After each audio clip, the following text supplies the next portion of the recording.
Hi everyone, I'm Maria MacLachlan and I'm making this video to put on the front page of my website at peaktrans.org.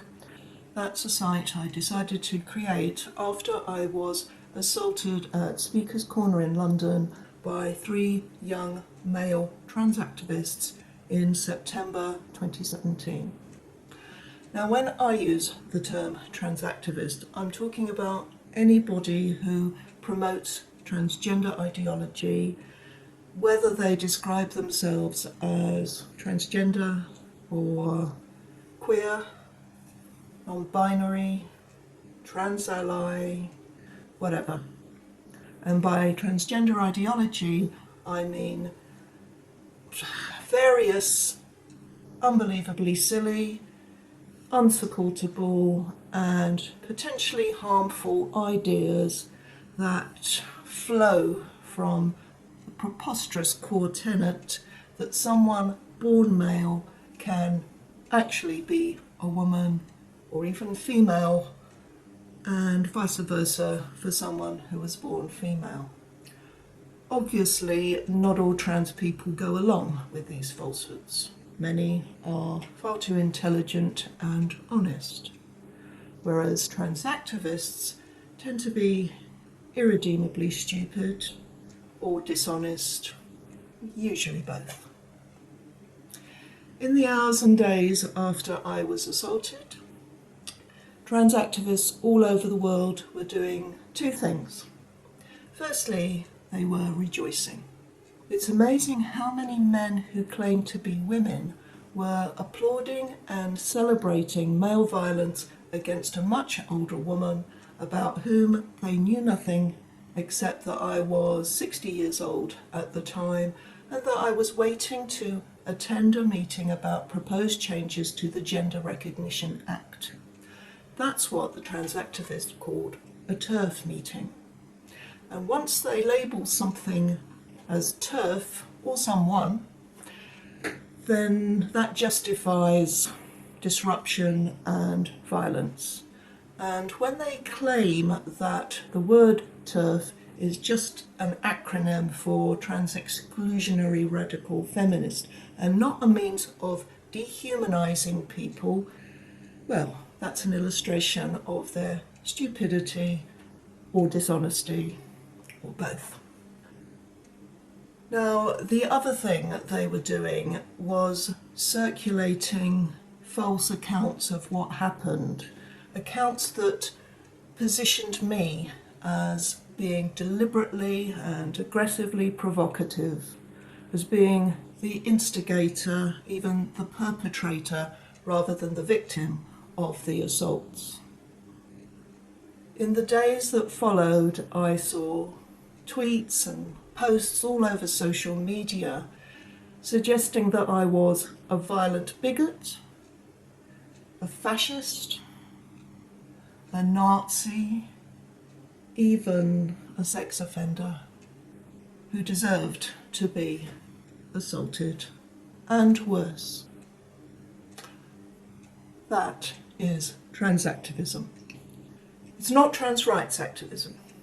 The only thing that kind of behaviour has to do with rights is that its very purpose is to try and intimidate and silence women who are concerned about losing our sex-based rights and protections to men, some of whom are so entitled they think they can redefine what it is to be a woman. I thought all that nonsense would blow over soon enough, but I was wrong. More than 2 years after the assaults and more than 18 months after the trial at which the one of my assailants who was caught was convicted of assault on me, these false narratives are still being circulated, along with an assortment of embellishments. Nasty, vicious, trans activist bullies are determined to try and make this pack of lies stick, and that's why I have to keep correcting them. Now, the man who calls himself Joss Pryor, here he is, all done up for Halloween or something, he put together the very first false version of what happened and circulated it within, a day of my being assaulted. He was so keen. 2 years later, on the anniversary of the assault in September 2019, Pryor posted a new video doubling down on the victim blaming and adding some stuff about the trial. Now, Pryor is obviously obsessed, he can't let go, and he's probably beyond help. But there are plenty of others who are determined to hang on and repeat these daft stories about how I was largely responsible for what happened, that I single-handedly took on a bunch of 20-somethings, that I got one of my assailants, supposedly a tiny girl half my size, in a headlock and flung them up and down, and a whole bunch of other absurdities. That's why I decided to make this video, so we can look at the actual evidence, not the doctored evidence, but the videos that, as we will see, give the lie to Joss Pryor's version. I'll link to the 3 unedited videos that have been in the public domain almost since the day of the assault, and all 3 were shown in court. Pryor used one of them in which to construct his fantasy version. But what I want to do in this video is look at some of them in slow motion, zooming in on the crucial scenes, so we can see what actually happened as far as possible. The videos aren't great quality, but I'll do my best. So here we go. Right, this is the very start of a video taken soon after I arrived at Speaker's Corner by Miranda Yardley, who was to be one of the speakers at the meeting we were waiting to go to. This would have been maybe 20 minutes, half an hour before I was assaulted. Let's zoom in. There I am doing what I spent the entire waiting period doing, which was standing around chatting to people I'd never met before. All of us were just waiting around till it was time to go to the venue. Right, this cheeky little face belongs to Devon Wilkinson, who exactly 6 months after I was assaulted testified in court against me in an attempt to get my violent assailant acquitted. Shame on you, Devon. The assailant in question is here.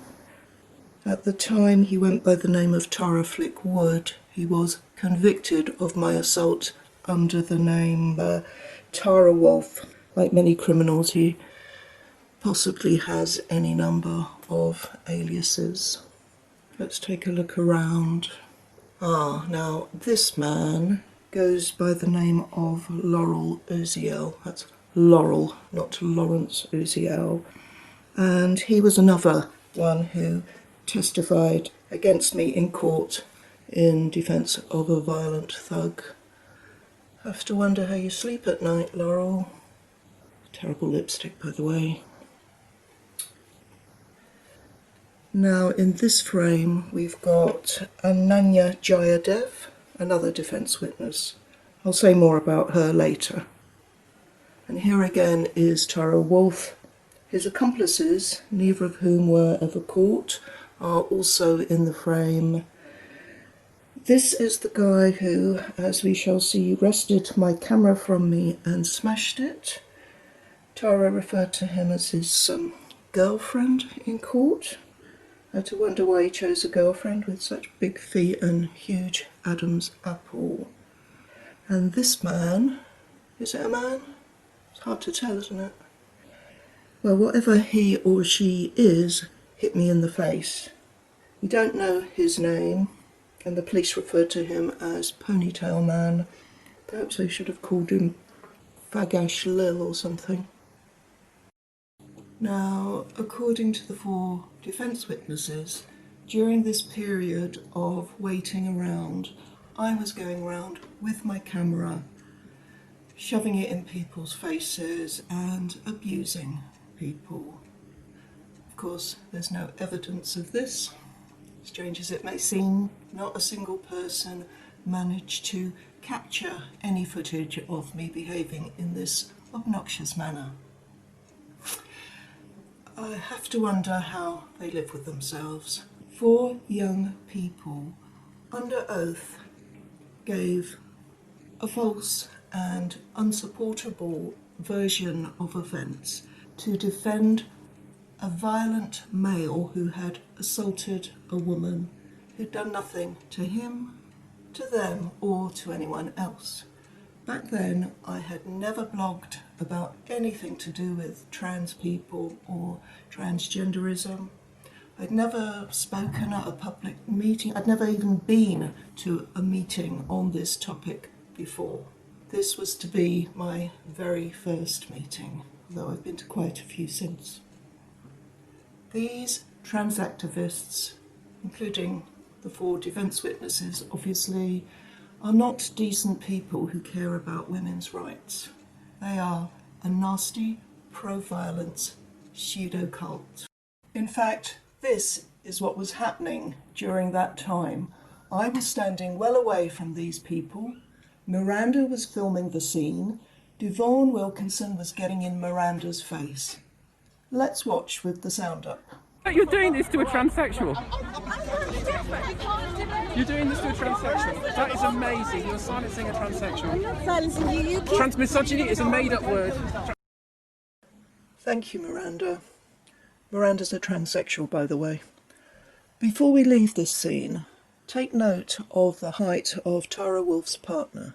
This is the person who is supposedly so small, half my size, said dozens of people, that I was able to thrash him up and down and drag him around. As you can see here, he's almost the same height as Tara Wolff, and as Tara Wolff was quickly identified, nobody has tried to deny that he is pretty tall, over 6 feet probably. And look at this photo of him next to a couple of his women friends. To reinforce the point, here is a photo taken surreptitiously of all 3 of my assailants a few weeks after my assault. Wolff has his back to us, his partner is on the right, and the ponytail man is facing us. Ponytail man appears to be a bit shorter, but again, because he appears much more clearly in the footage I will show you, which of course has been in the public domain, nobody has tried to claim he's a little runt. Now, this is a few minutes later. A group of trans activists have followed Miranda Yardley out of Speaker's Corner, which, for those who don't know London, is in Hyde Park. Presumably they are hoping that Miranda would lead them to the venue, because heaven forfend that women wanting to have a meeting about changes in law that might affect us should be allowed to do so in peace. Again, we see Uziel. There is Wilkinson. I don't know the other people's names, but notably at least a couple of them are seen to be holding phones. Again, this is what was happening when I was supposedly going around filming people without permission. Both Uziel and Wilkinson testified in court that they had seen me do so. I don't believe they'd even set eyes on me at this point, or at any point until, half a minute at most before I was assaulted, if that. And the reason is they were too busy hassling Miranda. I understand that Miranda eventually got away from them by jumping into a taxi, but not before one of them had tried to snatch Miranda's phone, and I'm told this was the ponytail man. Watch. So what are you going to do with that footage? No, it's pretty nice footage. Happy stuff, all good. So now we're going to look at footage showing how I came to be assaulted. This was put up very quickly after the assault, within a matter of hours, and by the afternoon of the following day, Joss Pryor had selected from it a great number of stills which he posted as a thread on Twitter, calling it his Zapruder interpretation. Zapruder? I won't even go there. Notably, Pryor didn't draw attention to the video he'd used. I mean, he didn't link to it and tell people to go there and have a look at what happened. In fact, by doing this, he deliberately drew attention away from it. And the reason for that is that it shows Pryor's version to be absolute crap. Fortunately, not everybody was stupid enough to fall for it. The trans activists did, though. I also want to point out that nobody, apart from Joss Pryor himself, said that I'd been savagely beaten. I only ever said it was a minor assault. In the blog that I wrote and posted a couple of weeks afterwards, I joked that my assailants hit like girls, and I don't mean girls like Nicola Adams, who's a British Olympic gold medalist boxer. Jen Isaacson, who took the photos of my face soon after the assault and posted them on Twitter, did not say that I'd been savagely beaten or brutally beaten or anything like that. The only person who has ever used this phrase, savagely beaten, has been Pryor himself, and he has said it repeatedly. With sarcasm, of course, because his intention is to give the impression that feminists exaggerated what happened. The man has no conscience.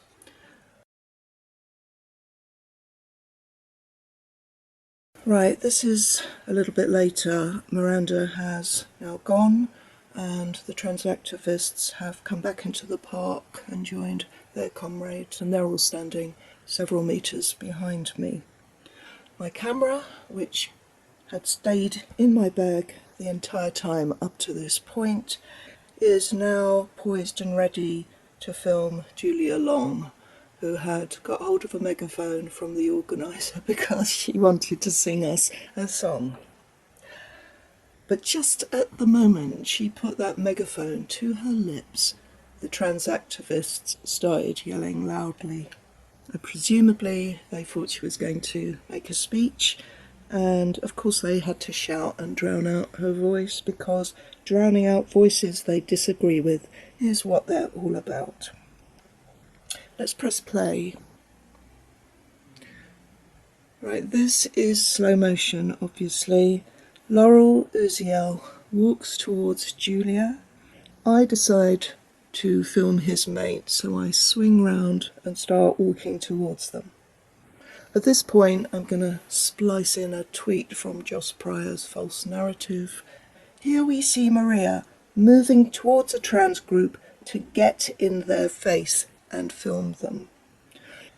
By trans group, he means group of protesters, none of whom were easily perceived as trans. I didn't think any of them were transgender, and I remember saying to a journalist the next day that it was ironic that the only trans person I'd seen was Miranda Yardley, who was on our side. And as it turns out, I was wrong. I later found out that several of them did describe themselves as transgender, but it certainly wasn't obvious to me. As for get in their face, this is why Pryor used stills rather than the video itself, so he could select bits that fitted the story he wanted to tell, rather than show what actually happened. Let's see. So, Venice Allen is in the red coat dancing around, I suppose, to show that she's not bothered. And I, in fact, stop not in their face, but about 3 metres in front of this group of people shouting at Speaker's Corner.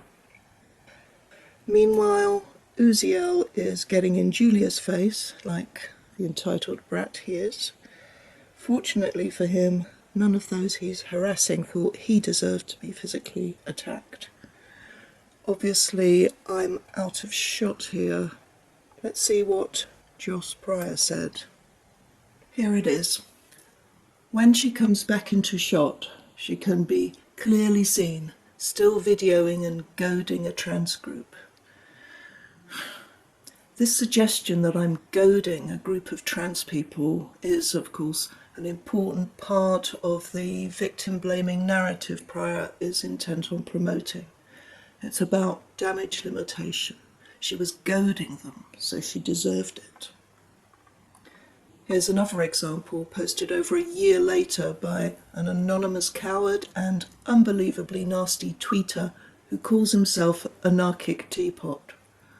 Wasn't that the case where the victim, in scare quotes, deliberately goaded people, clearly in the hope of a harsh response? And wasn't the trans woman severely autistic or something? Well, he was obviously something, but I'm not sure he was severely autistic. I think it was mentioned in court that he was on the spectrum and has oppositional defiant disorder. But that's just another illustration of the desperation to shift the blame away from my 25-year-old assailant onto me. And yes, of course, I clearly wanted to be physically attacked by a bunch of 20-somethings. What 60-year-old standing on their own wouldn't want that? Pillock. Let's see what happened next. Keep your eyes on me.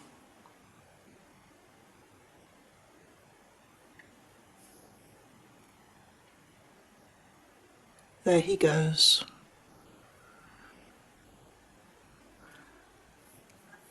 And after the strike at me, I move towards where my assailant has run to hide.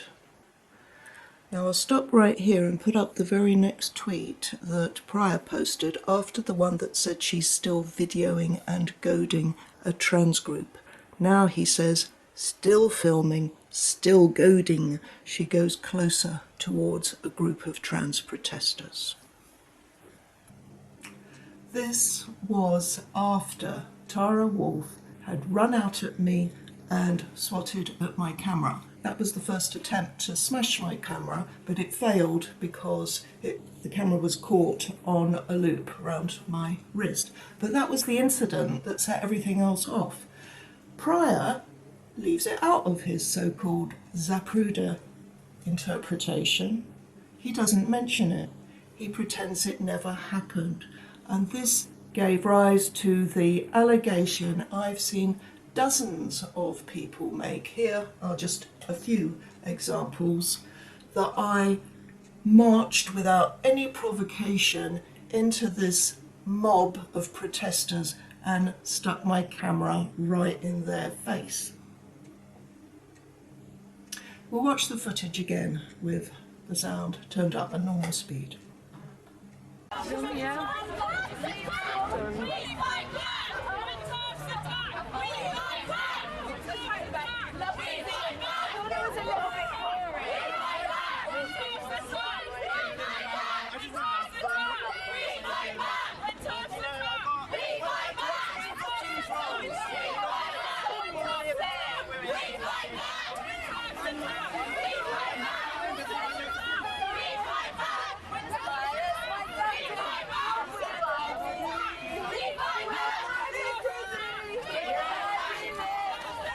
As you could hear, they were shouting, when the TERFs attack, we fight back. And they shouted that over and over. What were they talking about? We were obviously not attacking anyone. We were simply waiting around patiently till it was time to go to a meeting. I remember thinking as I was filming that these people are just like a cult, standing there chanting nonsense. But, I saw no reason to be afraid of them. It all seemed good-humoured. And when I'd arrived at Speaker's Corner, I chatted to a couple of young women on their side who weren't sure whether we were in the right place, and they seemed perfectly sweet. So I was bemused at this demonstration and quite amused. They just seemed like a bunch of silly kids with nothing better to do than to try and harass some feminists. None of them objected to being filmed. And in fact, one of the young women I'd been chatting to was filming me, and I didn't mind that either. But I was naive enough to credit them with, if not intelligence, then some basic human decency, and I tried to engage them. I asked them, "Where's the attack?" Their response was just to turn up the volume and shout louder. They had no answer. The woman on their side who'd been filming me helpfully uploaded her footage to Giphy.com, of all places, so I could grab it and hand it to the police, and it was also shown in court. This is the first frame. Oh, by the way, I found the link to this video on the website of Wesley Bailey, who now calls himself Lorelei Bailey. If you don't know who that is, you might like to Google Lorelei Bailey rapist. Or perhaps you'd rather not. Fair dues. This is what the lovely Lorelei Bailey looks like. Let's not dwell on it. And when Bailey first reported on the events at Speaker's Corner, he said this: "One of the TERFs by the name of Maria MacLachlan started trying to film the trans activists for the purposes of intelligence gathering and doxing, as they are well known to do. The trans activists in question attempted to shield themselves from the camera with signs, and then Maria aggressed the activists attempting to push past said signs. One of the activists retaliated and attempted to push the camera away. Maria then put that activist in a headlock in an attempt to choke and possibly kill her."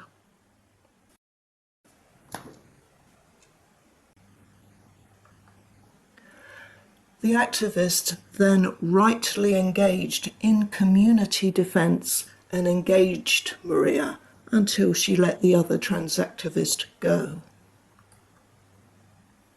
Okay, the man's off his trolley, but that isn't a million miles off what loads of other people have said. A week later, however, Bailey had a rather different story to tell. He said that he had been speaking to a trans person who was actually there at the event, and they said this: "Someone on our side tried to take the camera twice. On the second time, the TERF grabbed them, and they hit the TERF a few times, but were pulled off stroke away before running." Okay, that's not too far from the truth. It's obviously what this individual recalls, and we'll see in a bit what did in fact happen. Finally, Lorelei says, "The person in question was hesitant to provide this gift due to the worry that it would make our side, in quotes, look bad." Now, why would somebody who had been there on the side of the trans activist who had assaulted an evil TERF for filming a protest in a public place famous for free speech, which is what Speaker's Corner is, worry about his side looking bad? It's a mystery. Unfortunately, because it was posted on Giphy, the footage has no sound. Now, surely if I had been saying anything that could reasonably be described as goading, they would have uploaded it to YouTube or somewhere where you could hear what I was saying. Look at Caitlin Burns, who, by the way, is thick as mince. Burns says, "It's pretty obvious that at Skepticat UK, that was my Twitter handle when I was on there, went there looking to incite a reaction. What insults were you throwing, Maria?" Well, what I remember saying is, who's attacking? Where is the attack? And you don't have to be a very accomplished lip reader to see that is exactly what I'm saying. You can see me mouthing, where's the attack? Well, a second later, I found out the attack was on me. I mean, looking back now, it seems quite comical, and of course, many people did find it hilarious. And according to the twisted views of people like Pryor, Anarchic Teapot, Caitlin Burns and loads of others, I'm the one doing the goading and the throwing of insults, not the bunch of people that followed us to a meeting place in order to try and harass us and drown out our voices with nonsense about TERFs attacking. Let's press play. So Tara Wolff runs at me, knocks the camera out of my hands, I retrieve it, and unfortunately my knee-jerk reaction was to go after him and try to get footage of him as he hid behind his mates. This will be clearer in the next clip I show you. As you can see, I was prevented from doing so by someone shoving their bit of cardboard in front of my camera. I retreat, and then the two thugs come after me. Okay, we'll look at that from another angle, slightly slowed down. As you can see, Wolf runs behind his mates. I follow his movement with my camera, raise it above their heads, blocked and retreat and attacked. Go back here. Note the person standing about a metre in front of me. That is Ananya Jayadev, who 6 months after standing there seeing Tara Wolff take that swipe at my camera, testified under oath that she hadn't seen it happen. No, of course you didn't, Ananya. It's not as if you were standing right in front of me when it happened, or that we see your facial expression change from shock to delight in a split second, or that you stood there looking at me with that hideous grin on your face. When this footage was shown to her in court, she claimed she hadn't been paying attention. Right. I sometimes wonder about what kind of families produce these monsters. If either of my kids had turned out like Jayadev, I'd probably want to kill myself. Going back to this scene for a moment, we can see Devon Wilkinson, who, of course, also claimed not to have seen the strike, and whose testimony was also proven false by the footage shown in court. This woman is the fourth defence witness. Her name is Catherine or Kat Higgins, and she also testified under oath that she did not see this happen. And like the other three, she did say I'd been going around filming them and abusing them, whatever, prior to this incident, though she did manage to distinguish herself from the other three. When they were asked what sort of things I'd been saying as I supposedly subjected them to forced close-up filming, they all had to improvise quickly, but the other three said something like, she was saying trans women are men, which of course on their planet is terrible abuse and violence. But Higgins excelled herself. When she was asked what I'd been saying, she said, "Oh, your dick's hanging out." I have no words. Okay, let's see what happened next. Wolf's fragile flower of a girlfriend comes after me, desperately trying to get my camera from me. Wolf comes up and thumps me and runs away like the big old sissy he is.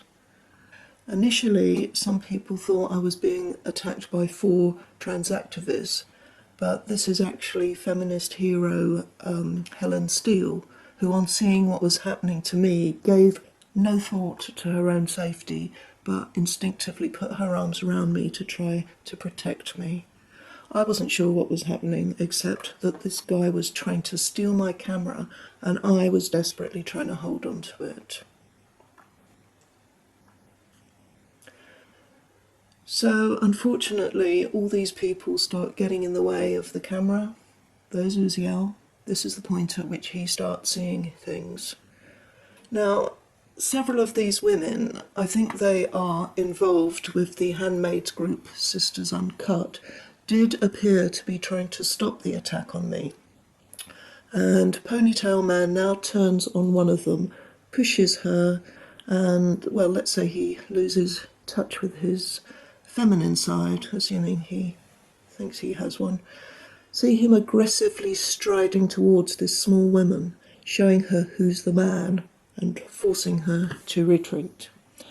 In the meantime, what's happening to me? Unfortunately, the quality of this part of the video, which is the most hotly contested part of what happened at Speaker's Corner, is greatly diminished.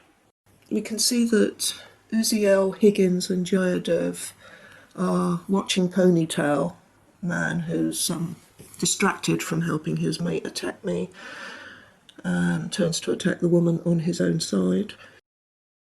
Meanwhile, on the right, you see his mate's body bent over as he's pulling with all his might to get my camera, which is still looped round my wrist while I'm trying to hold onto my property and stop him running away with it. Finally, he got my camera from me and he smashes it. Want to see that again, even slower? I'll zoom in so you can see the camera in his hand. Zoom out and you can see it hit the ground. I knew the camera hadn't gone far, and here you see me still holding on to him for dear life to stop him picking it up and running off with it. Just after this guy has finally got my camera out of my right hand and smashed it, there's a couple of seconds where I've got my left arm round the front of his chest at the top. Joss Pryor made a still from the footage and called it a loose headlock, which is nonsense, of course. The point of a headlock is to lock the head so it can't move, and this guy, as Magdalene Burns, bless her, said, seems to think he's in a mosh pit. Of course, as trans activists are mostly evil as well as morons, they took the headlock meme and ran with it. In the meantime, his boyfriend, Wolf, and his ponytail mate are still distracted.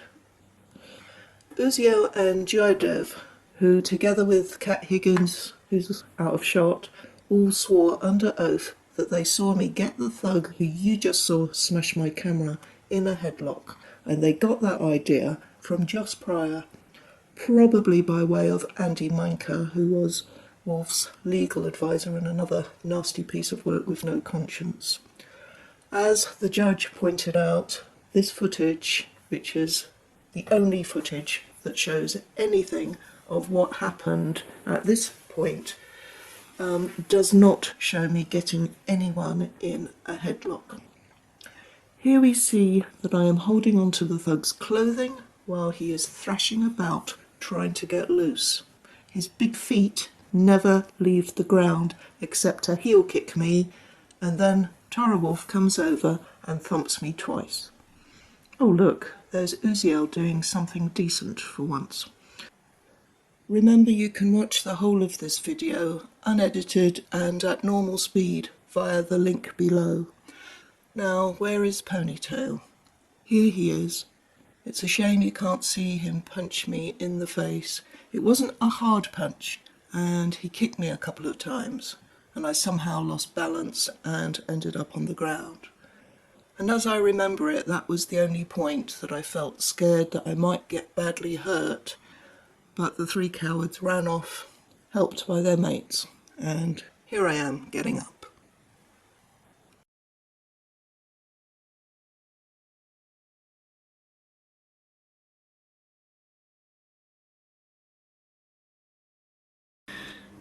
Physically, I got off very lightly. There was some reddening to my cheek and neck, courtesy of Ponytail Man, a couple of bruises on my leg, some grazes on my hands and knees from when I went down on the ground. So, again, I'd like to say that any suggestion that I'd or anyone else had claimed that I'd been savagely or brutally beaten was a total fabrication on the part of Joss Pants on Fire Pryor. I'd also like to reiterate that I did not goad anyone into attacking me for any reason. I did not assault anyone first. My assailant was a tall, skinny man, not a teenager and not half my size. I didn't get him in a headlock. I didn't lift him off the ground, thrash him about like a doll, or shake him like a leaf. I didn't rip out his hair, and I didn't drag him about, kicking him repeatedly. Also, I am 5'5" and of medium build. My assailants were all taller than me. I'm not a giant, terrifying beast, and I'm not a huge Brit. Anyone who believes any of that stuff is mind-blowingly stupid, and anyone who knows it's a pack of lies, as I suspect most of them do, but who blithely spreads it around anyway, is beneath contempt. Another thing they did repeatedly was that when I mocked the idea that I'd put anyone in a headlock, and I did so many times because mockery is all that particular absurdity deserves, I was accused of gloating, boasting, bragging that I'd actually put someone in a headlock. And they did the same after I tweeted that I wished I'd kicked my assailant harder. Well, I do wish that. The man had attacked me and smashed my camera. And when I held onto him to stop him stealing my camera, he heel kicked me. So at the very least, I wish I'd kicked him back harder.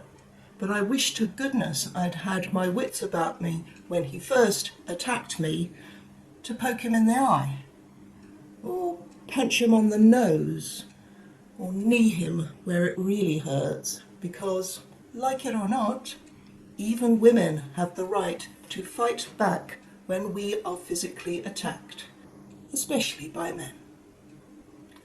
And while I think about it, I'd like to give a special mention to that diabolical handmaidens organisation that calls itself Sisters Uncut.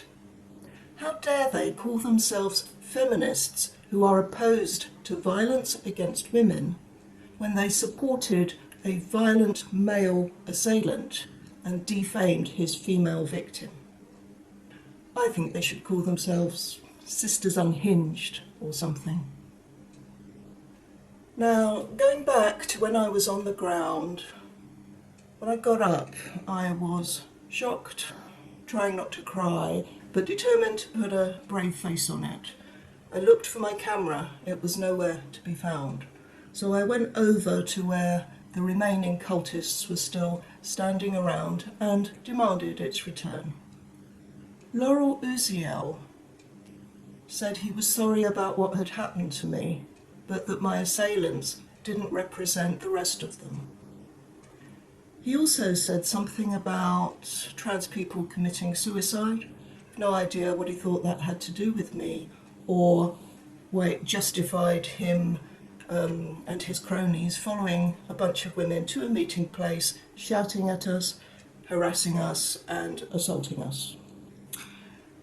Ananya Jayadev simply said, "You shouldn't have been filming people without permission." Well, of course, that's nonsense. When I gave my statement to the police, they said, everybody has a right to protest at Speaker's Corner, and everybody has the right to film other people doing so. But then I already knew that. I called bullshit on both of them. I was really angry, actually, but they all denied having any knowledge of what had happened to my camera, and I couldn't do anything about it, so I left them. Soon afterwards, my camera was found where it had been dumped. It was a write-off and the memory card had been stolen. The little memory card compartment door had been open, memory card taken out and the door shut. It was a deliberate act of theft. Of course, if I'd been doing what those little liars had said and going round sticking my camera in their faces and abusing them, the evidence for that would have been on that memory card, and I've no doubt it would have miraculously found its way into the hands of Tara Wolff's advisor, Andy Meinker, and used in court. But then, if I'd been behaving like that, I probably wouldn't have talked to the police at all. Anyway, because I didn't do any of that, the only thing on that memory card would have been film of the protesters and of Tara Wolff attacking me. Funnily enough, that memory card has disappeared for good. The fact that the police were called and attended pretty quickly gave rise to a whole new lie, and it really doesn't compute with me why they bothered conjuring this one up, because it's so absurd. Here's a few examples.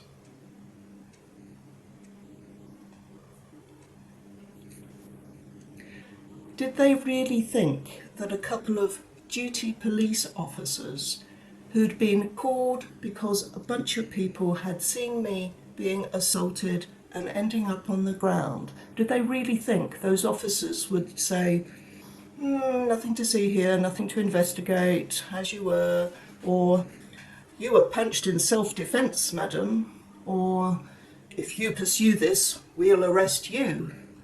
I mean, for crying out loud, it was because of stupid lies like this and all the other stuff that was said in the days after the assault that made me determined to pursue it with the police. I have a few criticisms of how the police handled things at various stages, mainly because they seem quite disorganised and frankly a bit thick.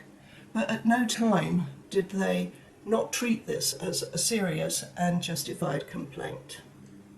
One of the criticisms I had was their pandering to trans ideology after a complaint by Zoe O'Connell, who is transgender and who at the time, I understand, was a Lib Dem councillor in Cambridge. Oh, he wrote a vile blog post, a very untruthful blog post about what happened, and it's still up. He's shameless. Anyway, after the police had put out a press release trying to find the suspects, Zoe O'Connell complained that they'd referred to my violent male assailants as male and used the male pronoun. I mean, how did Zoe O'Connell know how they identified and what their pronouns were? Unless they were friends of his, of course. Wouldn't surprise me.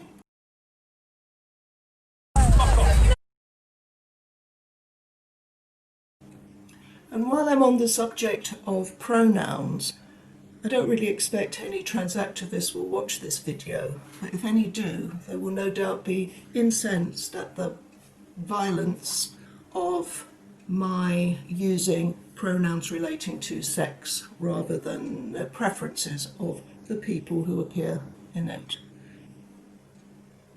Here's the thing. I've always felt that using preferred pronouns was simply a matter of courtesy and respect. I always used to do it without thinking about it. Man identifies as a woman, no problem. Call him she. It's not as if he's pretending to be a real woman. Back at the time of my assault, I was still thinking like this. But back then, I didn't know how deeply misogynistic these trans activist bullies are. And I'll be damned if I owe them courtesy and respect. They dehumanised me. They couldn't care less what effect their hate campaign would have on my life, on my health, and on my loved ones. And just as they don't care about our feelings, I don't care about theirs. Tara Wolff, by the way, as well as thinking it's okay to thump women who disagree with them, also calls us things like cunt face and tells us to suck his cock. So, no, I don't think he's a woman, and I don't think he deserves a courtesy pronoun.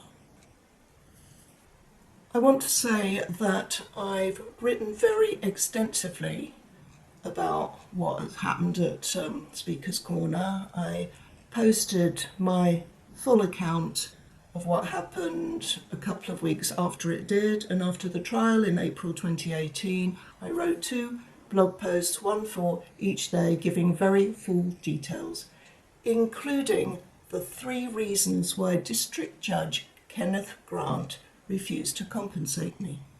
Now, the reason I'm mentioning this is because, as I said at the start of this video in the introduction, I said that Joss Pryor had, on the 2-year anniversary of the assaults in September 2019, he put up a new video effectively accusing me of being economical with the truth. Well, I am not, and I never have been. Read my blogs. If you have any evidence that anything I've said is not the whole truth, or that I'm deliberately lying on it, bring it. But I know you haven't, because no such evidence exists. I mean, what is wrong with this bloke? Why is he so obsessed and so hateful? What's wrong with all of them? Do they think this is the way to make friends and influence people? I don't believe a single person became more sympathetic to trans people or to transgender ideology as a result of what happened at Speaker's Corner, at the trial, and certainly not at the nasty defamatory references to me that were made online and elsewhere. On the contrary, I know this whole chapter has had a massive peak transing effect, and they know it too. They're just too stupid to realise how much worse they make things. And I don't think so many people would feel so strongly about this if only all the trans activists had done what decent trans people did after the assault, which was to condemn it unreservedly, without victim blaming, without attacking and defaming me. I will never stop calling out the despicable behaviour of trans activists. I hope one day each will get in touch with their humanity, but I'm not holding my breath. I'll leave you with footage taken immediately after the assault of the excruciatingly incoherent Devon Wilkinson, the shameless bluster of Laurel Uziel, and an anonymous brat. Thanks for watching. Bye.